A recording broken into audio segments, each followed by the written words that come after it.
प्रत्येक भक्त को प्रत्येक रविवार जहाँ भी आपका सत्संग का समय होता है उसमें जरूर जाना चाहिए। गुरु महाराज जी हम जीवों पे जब कृपा करते हैं, एक साधारण जीव को ज्ञान देके अपने समान समदर्शी बना देते हैं, ज्ञानी बना देते हैं। अगर आपने दिल्ली जाना है तो दिल्ली जाने वाली ही ट्रेन में तो बैठोगे। अगर हम उल्टी दिशा में चले गए, दूसरी ट्रेन में बैठ जाएंगे, जाना होगा पूरब वाली ट्रेन में ना बैठ के पश्चिम वाली ट्रेन में बैठ जाएंगे तो हम पूरब कभी पहुंच सकते नहीं, पहुंचे। हमारे जीवन में अगर कोई कठिनाई आए, कोई मुश्किल आए, कोई समस्या आए तो जीवन भर के लिए नहीं है। और उन कष्टों को याद करो कि प्रभु राम ने, कृष्ण ने और महान पुरुषों ने कितने कष्टों को सहा, लेकिन उस जीवन में उन्होंने हार नहीं मानी। उन समस्याओं को पराजित करके उन पे विजय हासिल करी। प्रेमी सज्जनों, महात्मा गण, भाई गण तथा दूर दूर से आए हुए सभी भगवत भक्तों, सर्वप्रथम तो आप सब लोगों को नववर्ष की बहुत बहुत शुभकामनाएं। नववर्ष आपके लिए मंगलमय हो, आनंदमय हो और कल्याणकारी हो। ये हम गुरु महाराज जी से और जगत जननी माता जी से आप सब लोगों के लिए प्रार्थना करते हैं और यही चाहते हैं कि हमेशा की तरह आप लोग भी इस सारा जीवन अपने इस ज्ञान के प्रचार और प्रसार में समर्पित करें। देखो आप सब लोग भी कितने भाग्यशाली हैं कि वर्ष के प्रारंभ में ही गुरु महाराज जी आपके ऊपर कितनी बड़ी कृपा करते हैं कि वर्ष शुरू होता ही नहीं है कि आपको दर्शन देने के लिए आपके आसाम में आ जाते हैं। नहीं तो असंख्य लाखों करोड़ों भक्त हैं, उनकी भी यही इच्छा होती कि भाई नव वर्ष के प्रारंभ में गुरु महाराज जी के हमें दर्शन हो, हमें भी उनका आशीर्वाद प्राप्त हो, उनके आशीर्वचन हमें सुनने को मिले। लेकिन उनकी इच्छा तो पूरी नहीं हो पाती। लेकिन आप सब लोग जो यहाँ पे पूरी 7 सिस्टर स्टेट से जितने भी प्रेमी भक्त हैं उन सब की इच्छा पूर्ण हो जाती है। मुझे अच्छी तरह से याद है कि जब पहले सिलीगुड़ी में प्रोग्राम होता था तो आसाम से प्रेमी भक्त भी वहाँ पहुँचते थे और उस समय तो इतनी सड़कें भी नहीं थी। प्रेमी लोग बताते थे हम 3 दिन पैदल चल के, कोई कहता था 4 दिन पैदल चल के, पहाड़ों को हम पार करके तब हम इस प्रोग्राम में आते हैं, सिलीगुड़ी के प्रोग्राम में। लेकिन तब से उसके बाद सड़कों का भी विस्तार हुआ, ट्रेनों का भी विस्तार हुआ और आप लोगों की असुविधा को देखते हुए देखो महाराज जी ने भी आपके लिए कितना सोचा कि आप लोगों को जो भक्त धन अभाव के कारण जो हरिद्वार नहीं पहुंच पाता था, जो दिल्ली नहीं पहुंच पाता था, या जहाँ जहाँ गुरु महाराज जी के प्रोग्राम होते थे देश भर में वहाँ नहीं पहुँच पाते थे, तो आप लोगों की सुविधा को देखते हुए आप लोगों के लिए यहाँ आसाम में ही कितनी बड़ी ज़मीन ली कि जिससे कि आप लोगों का एक वार्षिक प्रोग्राम यहीं हो जाए और आप लोगों को इतनी दूर जाने का कष्ट ना हो। देखो फिर गुरु महाराज ने प्रेमियों को आज्ञा दी, भाई देखो यहाँ आसाम का सेंटर कौन है, जो 7 सिस्टर स्टेट का जो सेंटर हो वहाँ ज़मीन देखो। तब यहाँ पे जब सर्वे किया गया तो पाया गया कि भाई सोलंग जो है ये सबके लिए सेंटर पड़ जाता है, कहीं से 5 घंटा दूर, कहीं से 6 घंटा, कहीं से ज़्यादा 7 घंटा की दूरी पे सब जगह से आदमी यहाँ पहुँच सकता है। चाहे वो अरुणाचल हो, चाहे वो नागालैंड हो, चाहे शिलोंग हो, चाहे त्रिपुरा हो, चाहे सिलचर हो, सब जगह से प्रेमी भक्त यहाँ पहुँच जाता है।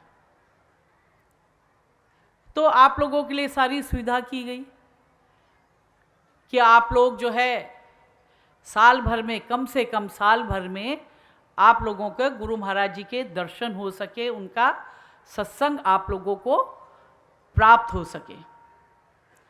तो गुरु महाराज जी ने कितनी अच्छी व्यवस्था आप लोगों के लिए करी। और ये बड़ी खुशी की बात है कि आप लोगों ने भी, बाई जी, महात्मा जी, यहाँ के जितने हैं प्रेमी भक्त हैं, कार्यकर्ता लोग हैं, सब लोग बड़ी परिश्रम करते हैं। और उनकी परिश्रम का ही ये परिणाम है कि कितना बड़ा यहाँ पे ये सोलंग का प्रोग्राम होता रहता है। हमें याद है जब ये ज़मीन ली थी तो पहले एक छोटी सी एक जो है पर्ण कुटिया बनाई गई थी, उसमें हम लोग रहते थे। फिर धीरे धीरे विस्तार हुआ, धीरे धीरे कमरे बनाए गए, और ये जो है सारा इतनी व्यवस्था आप लोगों के लिए की जाती है। कितना बड़ा ये पंडाल लगता है। और हर साल जो है हम पूछते हैं तो बताते हैं कि हर साल जो है ये पंडाल की लंबाई और चौड़ाई बढ़ती जाती है, और जो है फिर भी वो पंडाल छोटा होता जाता है। तो ये सब की मेहनत है, उस मेहनत का ही परिणाम है कि यहाँ पे प्रति वर्ष जो है प्रेमियों की संख्या बढ़ती जा रही है, और बढ़नी भी चाहिए।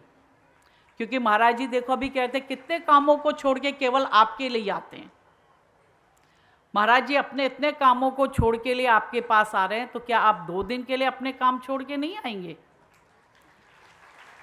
ये आप लोगों का भी फर्ज है कि जब गुरु महाराज यहाँ आ रहे हैं तो हम भी अपने सारे कार्यों को छोड़ के सर्वप्रथम यहाँ आएं।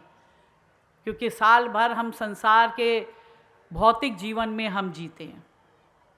संसार के आकर्षण, संसार की चकाचौंध हमें प्रभावित करती है, हमारे जीवन के ऊपर अपना प्रभाव छोड़ती है, और हम उसकी ओर प्रभावित हो जाते हैं।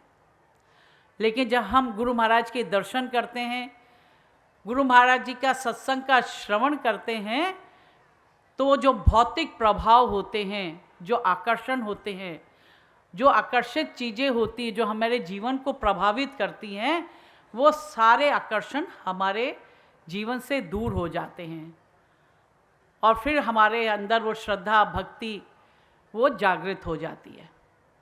इसलिए प्रत्येक एक भक्त का ये कर्तव्य होना चाहिए कि जब गुरु महाराज जी आपके आसाम में आ रहे हैं तो आपको भी आसाम के कोने कोने से यहाँ पे उनके दर्शन और सत्संग का श्रवण करने के लिए यहाँ पे मौजूद होना चाहिए, यहाँ उपस्थित रहना चाहिए। तो देखो गुरु महाराज जी की कितनी बड़ी कृपा है, कितनी बड़ी कृपा आपके ऊपर कर रहे हैं। तो उनकी कृपा को भी हर भक्त को समझना चाहिए। ये नहीं कि हमें धन की प्राप्ति हो गई तो हम भूल गए, ये नहीं कि हमें कोई बहुत अच्छा हमें पद मिल गया तो हम भूल गए, बहुत अच्छी हमें नौकरी मिल गई तो हम भूल गए, या बहुत अच्छा हमारा बिजनेस चल रहा है तो हम भूल गए। तो ये हमारे जीवन में नहीं होना चाहिए। उनकी जो कृपा है उस कृपा को हमेशा अपने दिलो दिमाग में हमेशा उसका मनन करना चाहिए, उस पर विचार करना चाहिए। और जो इस बात का विचार और मनन नहीं करता तो फिर उसका तो अंत होता ही होता है, वो इस संसार रूपी दलदल में तो डूबता ही डूबता है। जिस प्रकार से एक साधु महाराज थे, वो अपनी कुटिया में जो है रहते थे और अपने साधना करके, अपना भजन करके अपने जीवन व्यतीत करते थे। एक दिन साधु महाराज अपनी कुटिया में बैठे हुए भजन कर रहे होते हैं तो क्या देखते हैं कि एक जो है चूहा कहीं से दौड़ता हुआ आ रहा और उनकी गोद में आके बैठ जाता है। साधु महाराज अपनी आंखें खोलते हैं तो देखते हैं कि गोद में एक चूहा बैठा है। चूहा जो है बहुत लहूलुहान हो रखा है, क्योंकि कुछ बिल्लियों के झुंड ने उसे पकड़ा और उस पर आक्रमण किया और कई जगह से उसको नोच लिया। शरीर से कई अंगों से उसके खून का प्रभाव बह रहा था, जख्म हो रखा था और उसकी हालत बड़ी दयनीय थी। साधु महाराज ने उसे जब देखा कि उतना उसके शरीर में घाव हो रखे हैं, साधु महाराज उठते हैं, उसके शरीर को घाव को साफ करते हैं, उसमें दवा लगाते हैं और कुछ दिन के बाद जो है चूहा जो है उसका घाव भर जाता, तंदुरुस्त हो जाता है। तब साधु महाराज कहते हैं कि अरे अभी तो ये चूहा तंदुरुस्त हो गया, उसका घाव भर गया, लेकिन फिर से जब जंगल में जाएगा तो फिर बिल्लियों आएंगे और इस पे आक्रमण करेगी। इस समय तो बच गया, शायद अगली बार ना बचे। तो साधु महाराज कहते कि चलो मैं इसको क्यों ना बिल्ली बना दूं, जिससे कि ये बिल्लियों के आक्रमण से बच जाएगा। तो साधु महाराज अपने प्रताप से उसको जो है, उस चूहे को बिल्ली बना देते कि जब ये है जंगल में स्वतंत्र पूर्वक घूमेगा।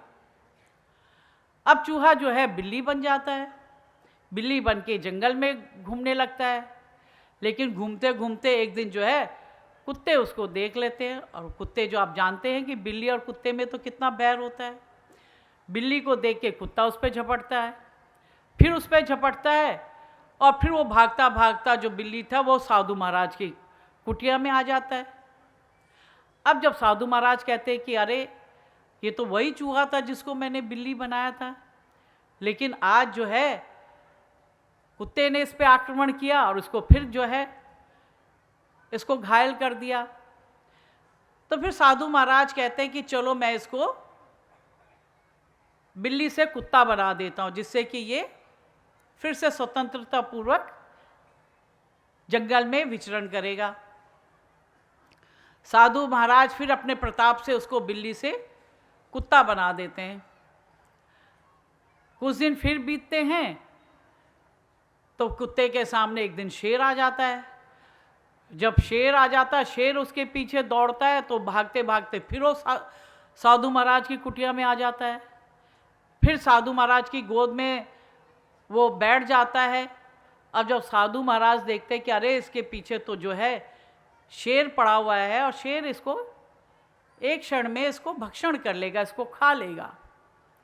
तो साधु महाराज कहते हैं क्यों ना मैं इसको शेर बना दूं, जिससे कि शेर जो है जंगल का राजा है, और फिर इसको किसी और जानवर का भय नहीं रहेगा, स्वतंत्र पूर्वक रहेगा।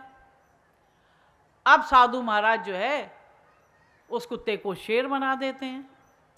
अब जब शेर बन जाता है कुत्ता, तो शेर बन के उसको फिर वैसे वही अभिमान अहंकार आ जाता है। वो कहता है अरे अब तो मैं जंगल का राजा शेर हो गया, अब तो मैं सारे जानवरों में श्रेष्ठ हूँ, अब मुझे तो कोई आक्रमण नहीं कर सकता।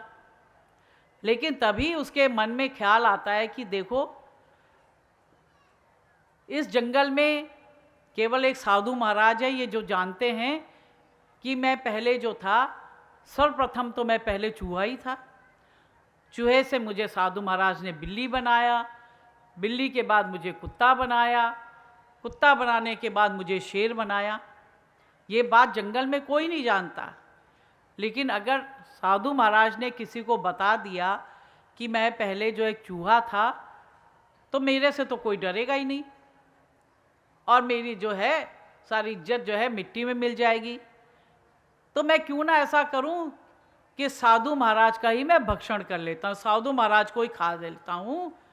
जिसके बाद जब साधु महाराज ही नहीं रहेगा, तो फिर ये बताएगा किसको कि मैं जो पहले चूहा था, और जो है ये बात किसी को पता नहीं चलेगी।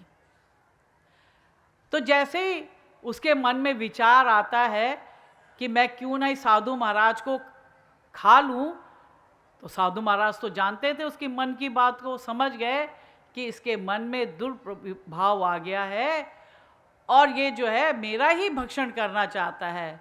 तब साधु महाराज ने अपने कमंडल से पानी लिया और कहते कि जा फिर से तू चूहा बन जा, और फिर जो शेर था जो फिर से जो है चूहा बन जाता है। तो ये तो एक कहानी है, एक दृष्टांत है जो हम सब संसारी जीव को समझाने के लिए ये बताई गई है कि किस प्रकार से जो है, जो हम पे कृपा करता है, जो हमारा भला करता है, और जब हमारा भला हो जाता है, हमारे ऊपर कृपा हो जाती है, तब व्यक्ति के अंदर अभिमान अहंकार आ जाता है और वो सोचता है कि अब मुझे तो इसकी ज़रूरत ही नहीं।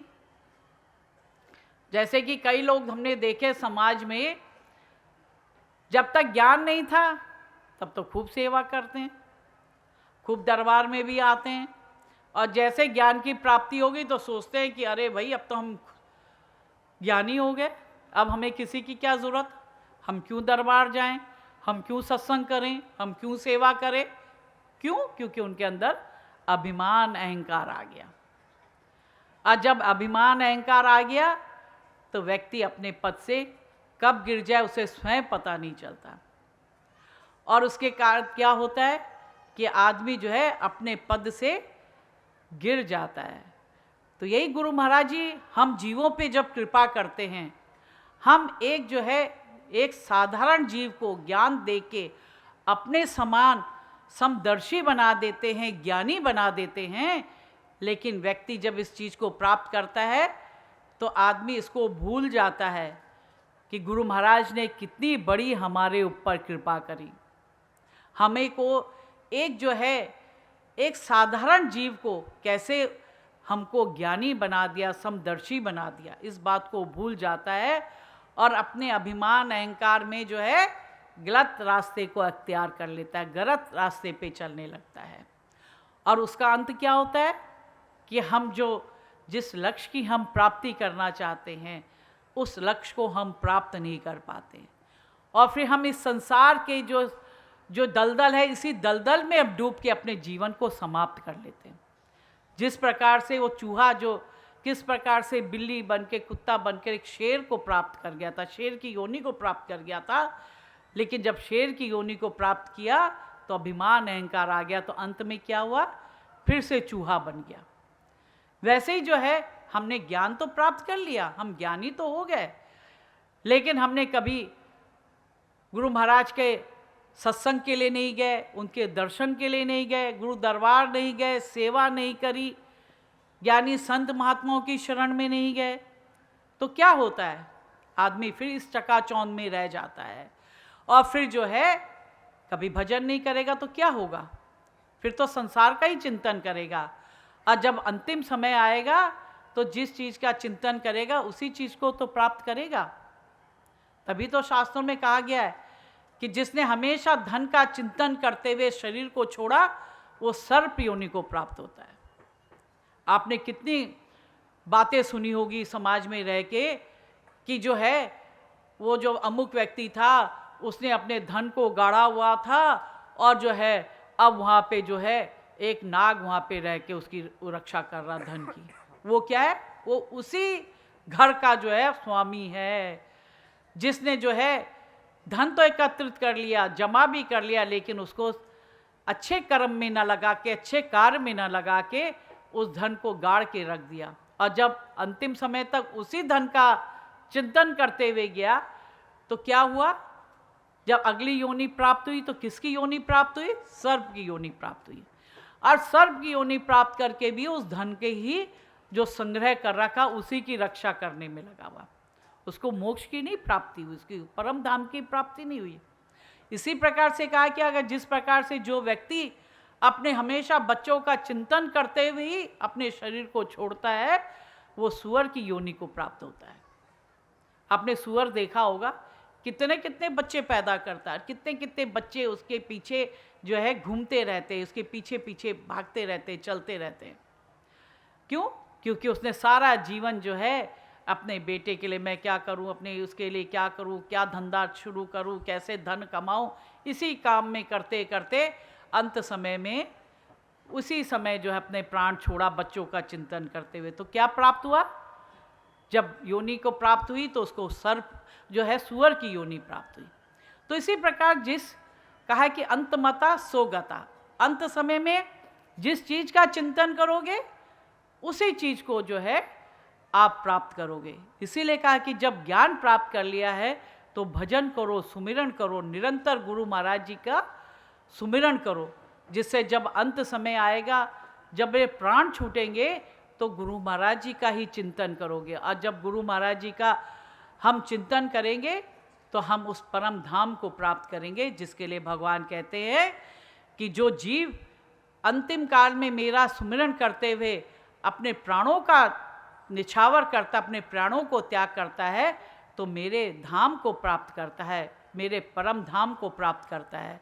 और जो जीव मेरे धाम में आ जाता है फिर उसका जो है पृथ्वी में आना जाना नहीं होता, वो 84 लाख योनि में नहीं भटकता, वो हमेशा वो जीव मेरा होके मेरा ही रह जाता है। तो हम भी वही कर्म करें, जो गुरु महाराज जी आपको शिक्षाएं देने के लिए हर वर्ष आपके पास आते हैं, आपको बार बार यही समझाते हैं कि ज्ञान को प्राप्त करो, ज्ञान लो, ज्ञान को धारण करो, भजन करो, सुमिरन करो, सेवा करो।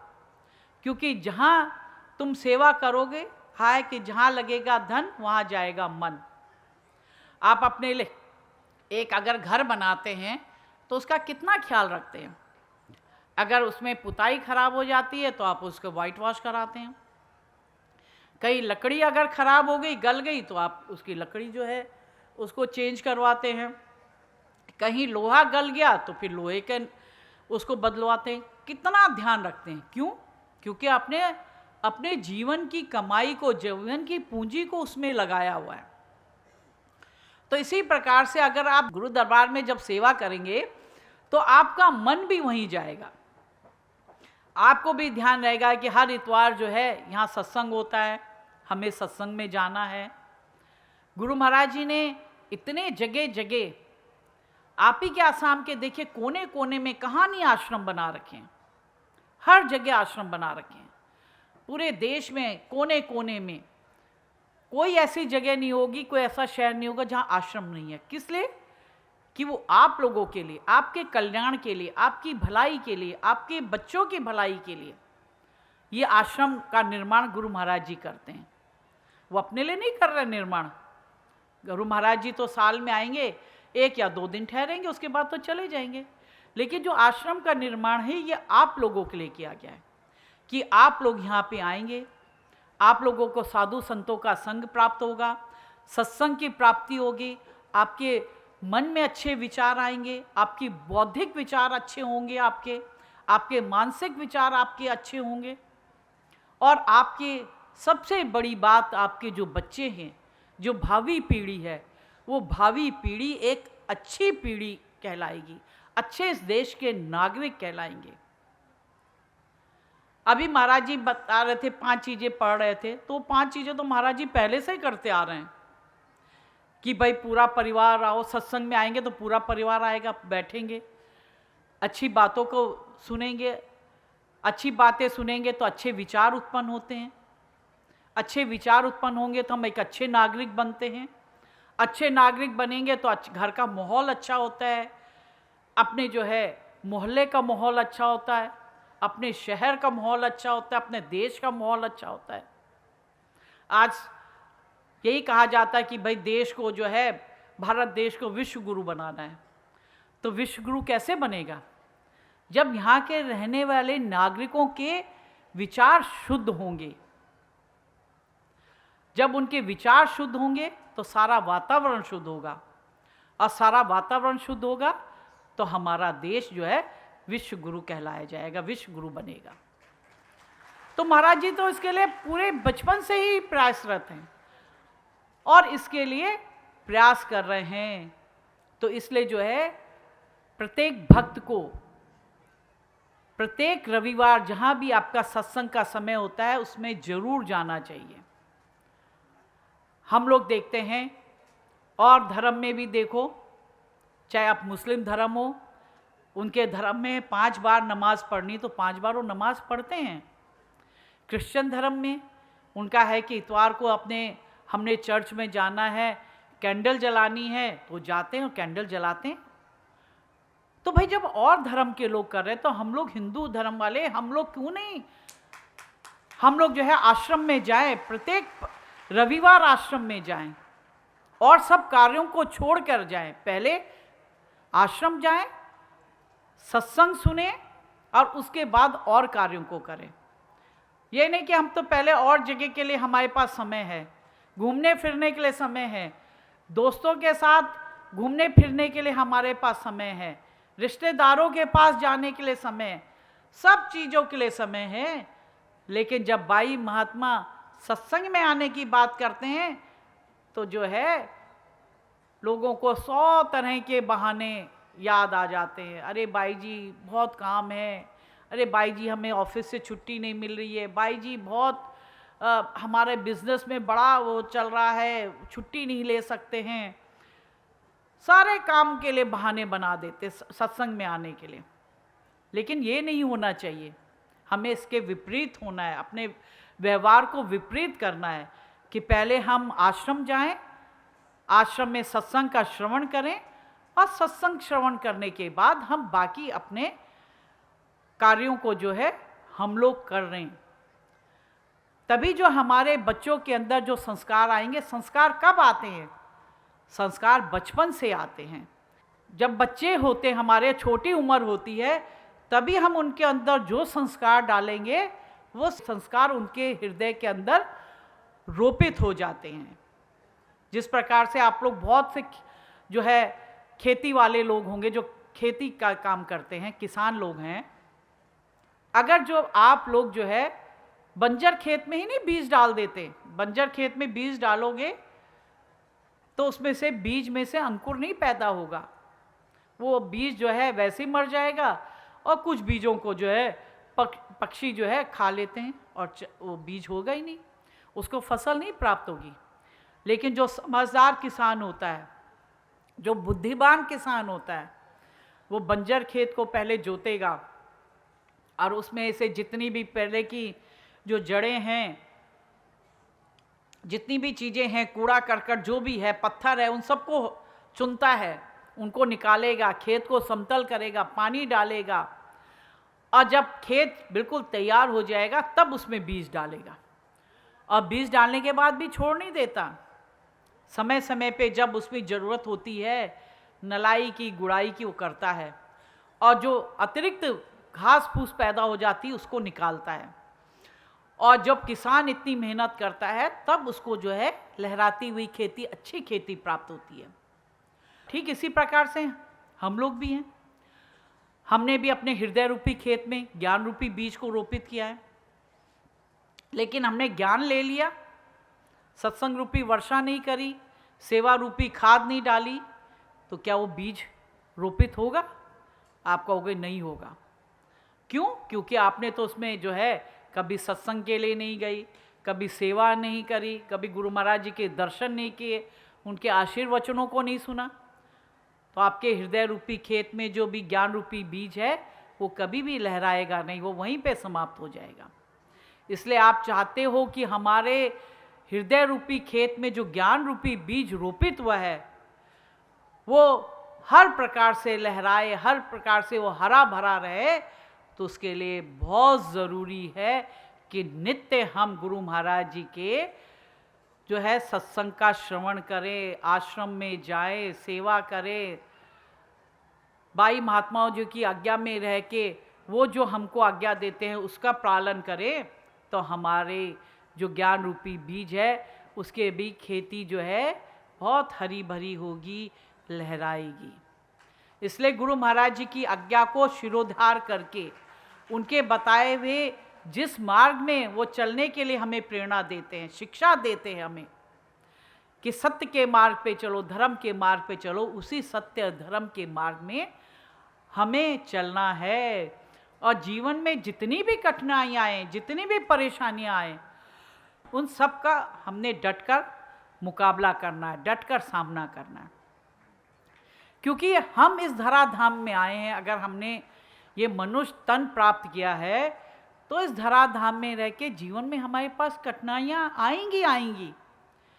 ये मत सोचे कि हमने मनुष्य तन प्राप्त कर लिया तो हमारे जीवन में कभी कठिनाई नहीं आएंगी या कभी परेशानियाँ नहीं आएंगी। आपने देखा सूरज निकलता है, सुबह निकलता है, सारे संसार को प्रकाश देता है, सारे संसार को जगमगाता है, लेकिन जैसे जैसे शाम होती है वो जो है ढलने लगता है और एक टाइम आता है कि वो सूरज अस्त हो जाता है। लेकिन वो सूरज हमेशा के लिए अस्त नहीं होता, फिर कुछ घंटों के बाद जैसे सुबह आती है फिर वो सूरज निकल जाता है। ऐसे हमारा जीवन का क्रम भी है। हमारे जीवन में अगर कोई कठिनाई आए, कोई मुश्किल आए, कोई समस्या आए तो जीवन भर के लिए नहीं है, कुछ क्षण के लिए हमारे जीवन में भी कठिनाई आएंगी, समस्या आएंगी, मुसीबतें आएंगी, लेकिन हमें उसमें डटकर उसका सामना करना है। अगर हम उसका सामना करते हैं तो समस्या दूर हो जाती है, लेकिन हम डटकर सामना न करेंगे, उससे भयभीत हो जाएंगे, उससे डर जाएंगे, तो क्या है, हमारा जीवन भी हमेशा वैसे ही बना रहेगा। हम उन समस्याओं से, उन विपत्तियों से घबराते रहेंगे, भयभीत होते रहेंगे, डरते रहेंगे। और हम तो अपने शास्त्रों को देखें तो अरे किसके जीवन में जो है दुख और परेशानियां नहीं आए। प्रभु राम का जीवन आप देखते हैं, प्रभु राम के जीवन में जितने कष्ट परेशानियां आई, क्या उतने आपके जीवन में आई हैं? प्रभु राम कहाँ, राजा दशरथ के पुत्र, अयोध्या के राजकुमार, और जैसे ही उनका राज तिलक होने वाला था, राजा होने वाले थे, कि कैकेयी माता ने वरदान मांग लिया, उनको 14 वर्ष का वनवास हो गया। सब पत्नी वन में चले गए, कितने कष्ट सहे। आप कल्पना करो, आप जो है ऐसे ही जंगल में अगर 14 वर्ष के लिए कहीं चले जाएं तो आप जी पाएंगे? आप तो कुछ समय के बाद कहेंगे भैया ऐसे जीवन से क्या फायदा, और वहीं प्राण त्याग कर देंगे। कैसे उन्होंने क्या खाया होगा, कैसे रहे होंगे, कैसे जो है इस कठोर वनों में कैसे चले होंगे, कभी कल्पना करी होगी कैसा उनका जीवन था। लेकिन रहे तो उन्होंने किया। कितने दुश्मनों का उन्होंने जो है उनको जो है मारा, कैसे फिर सीता का हरण हो गया, रावण उन्हें लंका में ले गया, कैसे लंका पे विजय प्राप्त करी। तो कितनी बड़ी एक कहानी है, कितनी बड़ी एक पूरे जीवन में उनकी त्रासदी है। लेकिन उस त्रासदी से वो निकले। सबका जो है रावण लंका पे आक्रमण किया, रावण को मारा और सीता को वापस लेके आए। तो कितना उन्होंने कष्ट सहे, लेकिन उस कष्टों से भयभीत नहीं हुए, डरे नहीं। ऐसे ही भगवान कृष्ण का जन्म कैसे कारागार में हुआ, अपने माता पिता के होते हुए दूसरे माता पिता के पास रहे, कैसे सारा पूतना को मारा, कितने कितने राक्षसों को मारा, फिर कंस का वध किया। तो कितना उनका जीवन कष्टमय रहा। तो ऐसे महान पुरुष, जो इतने महान पुरुष होके उन्होंने अपने जीवन में उतने कष्ट आए उनको सहा, तब तो हम लोग तो एक साधारण जीव हैं। अगर हम लोग भी जीवन में कष्ट आए और उन कष्टों को याद करो कि प्रभु राम ने, कृष्ण ने और महान पुरुषों ने कितने कष्टों को सहा, लेकिन उस जीवन में उन्होंने हार नहीं मानी, उन समस्याओं को पराजित करके उन पे विजय हासिल करी। तो हम भी क्यों नहीं उन समस्याओं को पराजित करके, हम भी उन समस्याओं को पराजित करके उन पे जीत हासिल कर सकते हैं। और जीवन में जैसे भी प्रभु हमें देते हैं वैसे हमें उनकी कृपा समझ के हमें अपने जीवन का निर्वाह करना चाहिए।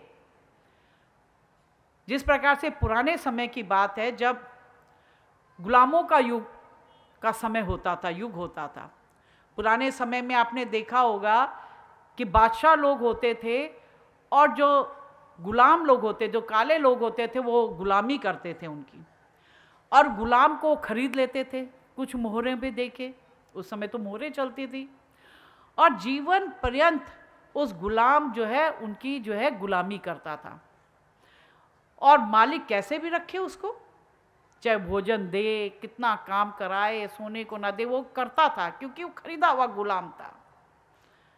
आजकल की तरह नहीं है। आजकल जो है अगर आप काम करने वाले रखते तो जितना काम है उतना ही काम वो करेगा, उतना पैसा लेगा, उससे ज़्यादा आप काम नहीं करा सकते। अगर काम कराएंगे तो आपको ज़्यादा पैसा देना पड़ेगा, तब आप काम करा सकते हैं।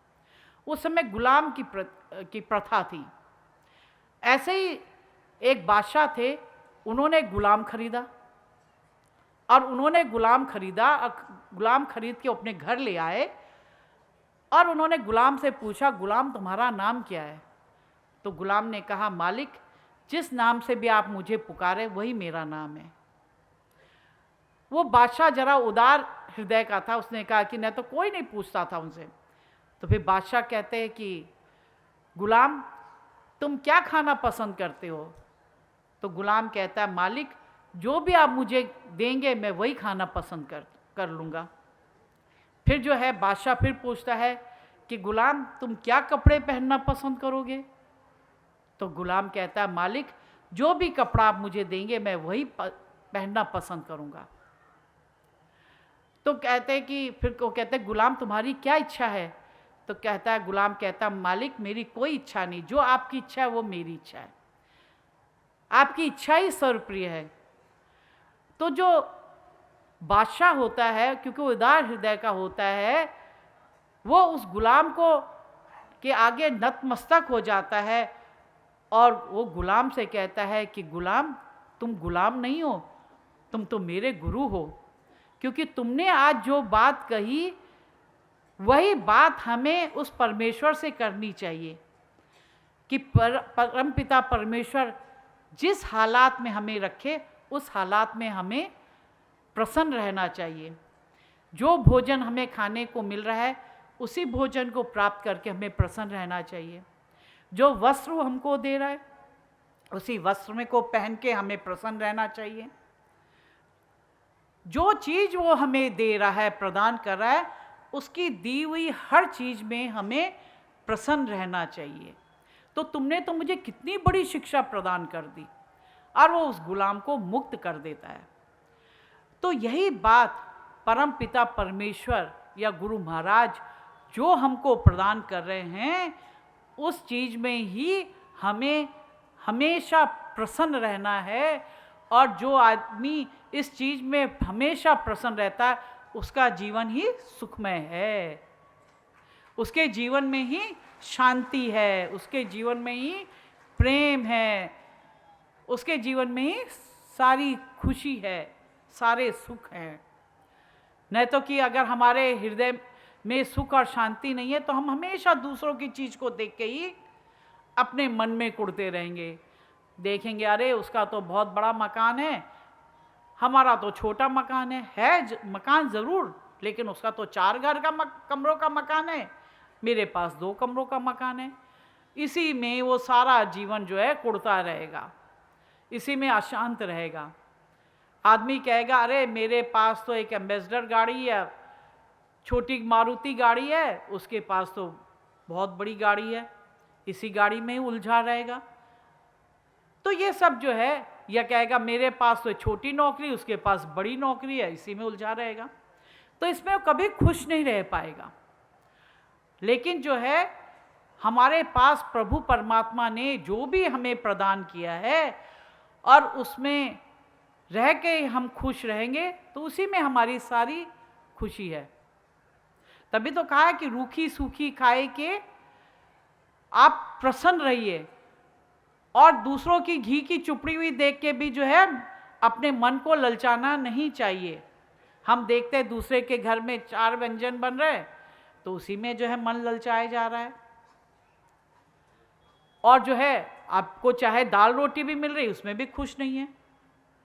तो इसलिए जो है जो गुरु महाराज ने, जो प्रभु परमात्मा ने आपको दिया है उसमें ग्रहण करके, उसको प्राप्त करके, भजन करके, सुमिरन करके अपने जीवन को धन्य करिए, अपने जीवन का कल्याण करिए। आज जब हम लोग जो है भगवान का भजन करेंगे, सुमिरन करेंगे, तो वह फिर हम जो है उस प्रभु परमात्मा के धाम को प्राप्त कर सकते हैं, परम धाम को प्राप्त कर सकते हैं। और भजन सुमिरन करके फिर हम 84 लाख योनियों में भटक नहीं सकते। फिर जो है बार बार का जन्म लेना, बार बार जठराग्नि में तपना, बार बार मृत्यु का भय, इन सब चीज़ों से आदमी निकल जाता है, उसमें बार बार वो पड़ता नहीं है। इसलिए और ये सब काम कब हो सकता है? जब हमको मनुष्य योनि मिली है, इस मनुष्य तन की प्राप्ति हुई है। इसलिए मनुष्य तन को प्राप्त करके भी, इस मनुष्य योनि को प्राप्त करके हम सद्गुरु ज्ञानी गुरु महाराज को प्राप्त करके, उनको ज्ञान को प्राप्त करके अपने जीवन का कल्याण करें, अपने जीवन का उद्धार करें।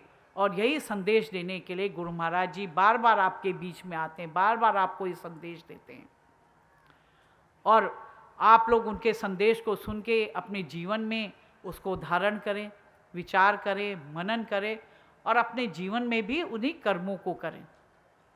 हम जब उनके बताए हुए रास्ते पे चलेंगे तो हम जो है उस लक्ष्य को प्राप्त कर सकते हैं, और उनके बताए हुए मार्ग पे नहीं चलेंगे तो हम जो है इधर उधर डगमगाएंगे। अगर आपने दिल्ली जाना है तो दिल्ली जाने वाली ही ट्रेन में तो बैठोगे। अगर हम उल्टी दिशा में चले गए, दूसरी ट्रेन में बैठ जाएंगे, जाना होगा पूरब वाली ट्रेन में ना बैठ के पश्चिम वाली ट्रेन में बैठ जाएंगे, तो हम पूरब कभी पहुंच सकते नहीं, पहुंचेंगे। तो ठीक इसी तरह से हम जो है जिस लक्ष्य को प्राप्त करने के लिए गुरु महाराज ने बताया है, उस मार्ग में चलेंगे तो लक्ष्य को प्राप्त करेंगे, और लक्ष्य को प्राप्त करके अपने जीवन का कल्याण करेंगे। इसलिए प्रतिवर्ष आप लोग यहाँ पे आते हैं, प्रतिवर्ष आपको यहाँ आने का एक मौका, एक सुनहरा मौका मिलता है। तो उस सुनहरे मौके को आपको गंवाना नहीं चाहिए, और ज़्यादा से ज़्यादा इस चीज़ की प्राप्ति करनी चाहिए कि ज़्यादा से ज़्यादा हमें गुरु महाराज के दर्शन हो, उनका आशीर्वचन सुनने को मिले, सेवा करने का हमें सौभाग्य प्राप्त करें।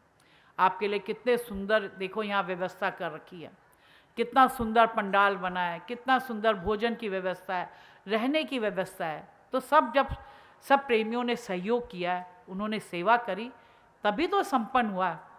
अगर हर प्रेमी ये सोचेगा कि मैं तो बाद में ही जाऊंगा, सिर्फ उसी दिन अगर 7-8 का प्रोग्राम है तो 7 तारीख को जाऊंगा, तो ये सारी सुविधाएं आपको मिलेंगी।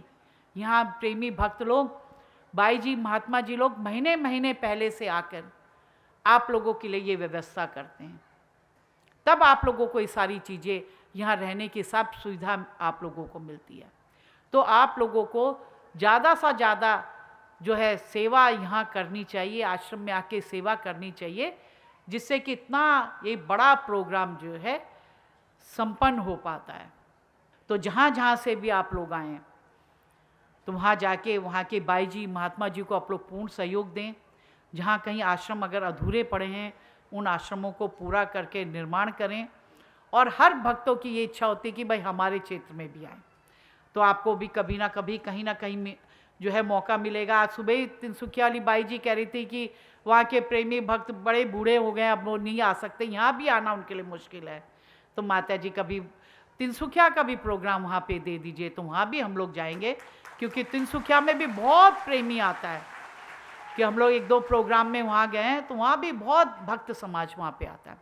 तो ऐसे जहाँ जहाँ 2 साल पहले जो है आपके शिला पाथर में जो प्रोग्राम हुआ था, अरुणाचल के जो नीचे बॉर्डर है उसमें हुआ था, कितना सुंदर प्रोग्राम हुआ था, कितना भव्य एक प्रोग्राम हुआ था, और कितनी बड़ी वो जगह है। और वहाँ के प्रेमी भक्तों को भी इतनी आस थी कि एक दिन गुरु महाराज जी हमारे पास आएंगे, और रोज उस प्रांगण की वो साफ सफाई करते थे। और आप देखिए वो भी इससे भी बड़ी जगह होगी, और वहाँ पे जब हम लोग पूरे प्रांगण में वहाँ घूमे, तो हमें कहीं भी एक पत्थर या एक कूड़े का तिनका वहाँ उस मैदान में दिखाई नहीं दिया। कि वहाँ के प्रेमी भक्तों ने इतना साफ कर रखा था कि गुरु महाराज जी जब यहाँ पे आएंगे तो उनके चरणों में कोई पत्थर या कोई कंकड़ या कोई घास फूस उनके चरणों में ना लगे। और इतनी सुंदर, एक सुंदर सा आश्रम बना रखा है, बहुत पब्लिक आ रखी थी। तो देख के बड़ी प्रसन्नता हुई, बड़ी खुशी हुई कि इतने रिमोट में भी इतना सुंदर वहाँ आश्रम बना, और इतने भक्तों की एक भावना थी। ये नहीं कि भिलनी जो है त्रेता युग में थी, भिलनी आज भी इस कलिकाल में भी है।